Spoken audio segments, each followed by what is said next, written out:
Ready? Ready? Yeah. John Adams, is that you? Thank you for coming. Why have you called me here? Please, no one else will take our case. You have to help us. Continue. Line. You are our last hope. Oh, you just read it from me. You are our last hope. Defend the most hated men in Boston? Innocent man. Before I make any decisions, I regret to say I must hear your side of the story. Line. On Monday night. On Monday night, at 8 o'clock, the fire bell started ringing. At about 9 o'clock, Some of the guard. some of the guard found me and made me aware that the fire bells were a signal. Not of a fire, but for the townspeople to attack the guard. Ever since the British started taxing the people of Boston have started to riot. They started a rebel group called the Sons of Liberty, led by that hooligan, Samuel Adams. Line.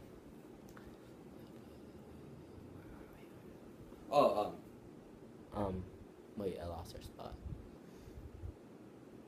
The government's worst enemy is never the rebellious, but the government itself.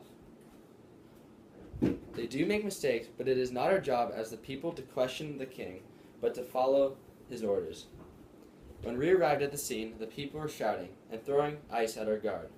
I told my men to stand their ground while I tried to reason with the people, asking them to retire and go home peacefully. Talked to one of the guard.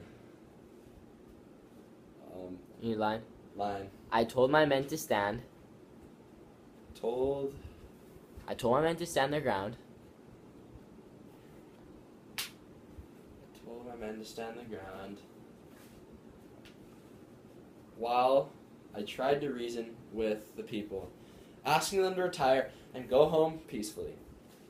I talked to one of the men, Richard Palms, for a short while. Then Private Hugh Montgomery was hit in the chest with a club and fired the first shot. After that, the others followed. My name is Captain Preston, and I swear I didn't give the order to fire. Ooh. You are a mockery to Massachusetts. I am ashamed I'm related to you. Oh, this is a different scene, by the way, Miss Davis. This is background house of turned big screen of Bakken. Abigail's on the side of the room quietly, witnessing government arguments between Samuel Adams and John Adams, who are in the middle of the stage. I'm not in this scene, I don't think. Let's get the scene. Scene change. Go till you see Quincy. Whoa. Scene change. In court, the judge is on stand against the far end of the courtroom. The jury is in a row in front of the judge. The lawyers have a large space in which they can lawyer. The spectators, witnesses, and defendants are separated by them at the gate. Quincy is questioning Marshall. Okay. Go. How would you describe the events that occurred on March 5th, 1770? Peaceful protest, sir. What were the people in the protest saying? Throwing snowballs, sir. I mean, doing. Yeah, man, doing. How did they respond to these snowballs? Oh, they didn't like it, sir. Chilly on the skin, I reckon. Tip-top bibbidi-bop. Can you swear that you heard... Line.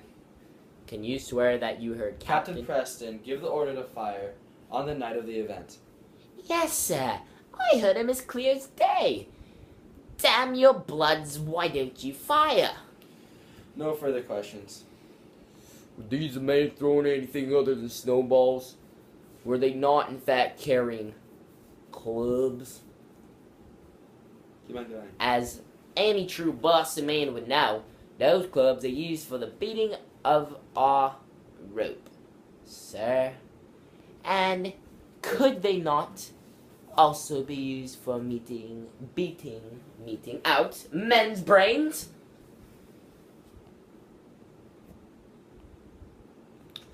Ah! No, that couldn't be shouts from protests from spectators.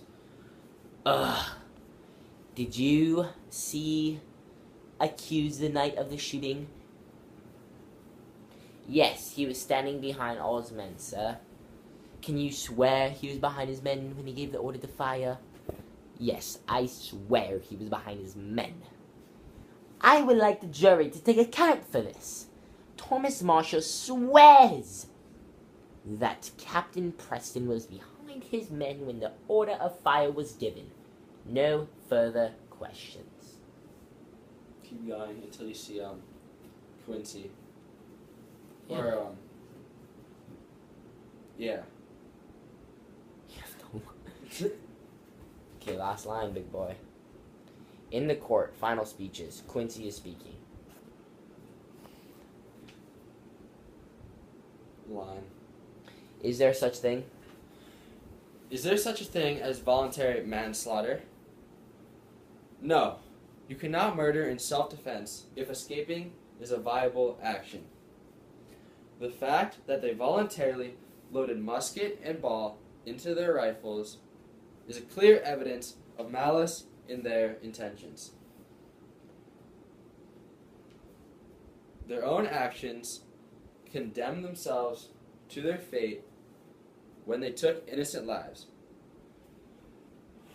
Line. Crime and punishment is a simple system. Crime and punishment is a simple system. I ask you to convict the killers because they committed nothing less than the act of murder, for which they must pay.